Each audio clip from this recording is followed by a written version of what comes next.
Hey guys, this is Blade MD from Rubicon. So, before 6.2, it cost 24,000 gold to get a fresh pilot from level 1 to level 70 and to max out his skills. And that's assuming you played your way through each level and didn't spend any gold to accelerate from level 1 through level 70.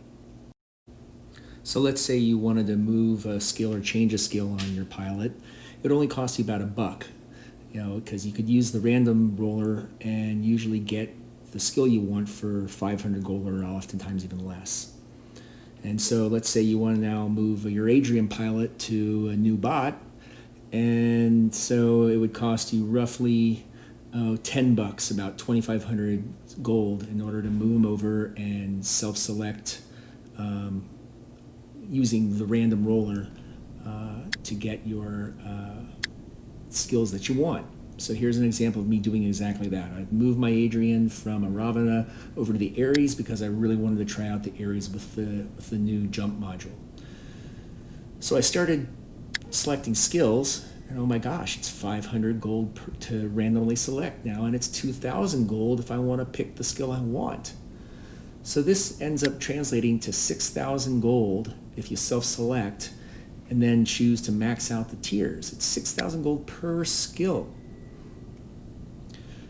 And you can see here that I kind of gave up after 2 skills and decided maybe I'm just going to play around with 1 skill on here for the Ares that I got through the random roller and see how it goes.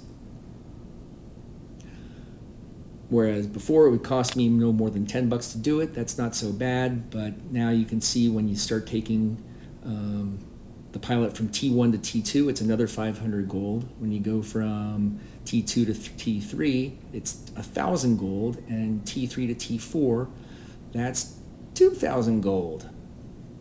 So we're going to kind of summarize the math here, and a fella from Reddit, the Stick and Pokemon guy, made this awesome table.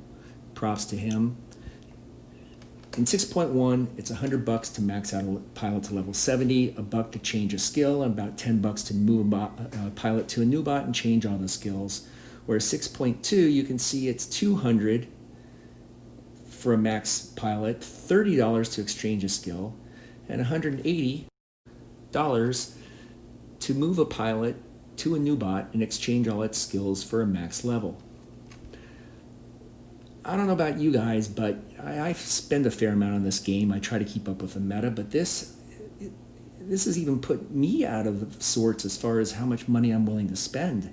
I really hope Pixonic will look at this and reevaluate how much they really want to put the screws to us, because it's going to be really hard for me to want to spend any more money to go beyond this current meta. I encourage everybody to read this through, understand the money that Pixonic is expecting us to spend on this, and let them know your thoughts. I love this game. I would hate to leave it. I would hate to feel like it's getting beyond my ability to spend to keep up with it, but this is really putting it to the point where I have to reevaluate how I want to spend my entertainment dollars. All right, well, thanks everybody for taking a look at this and following along, and shout out if you see any errors, and thanks again for looking.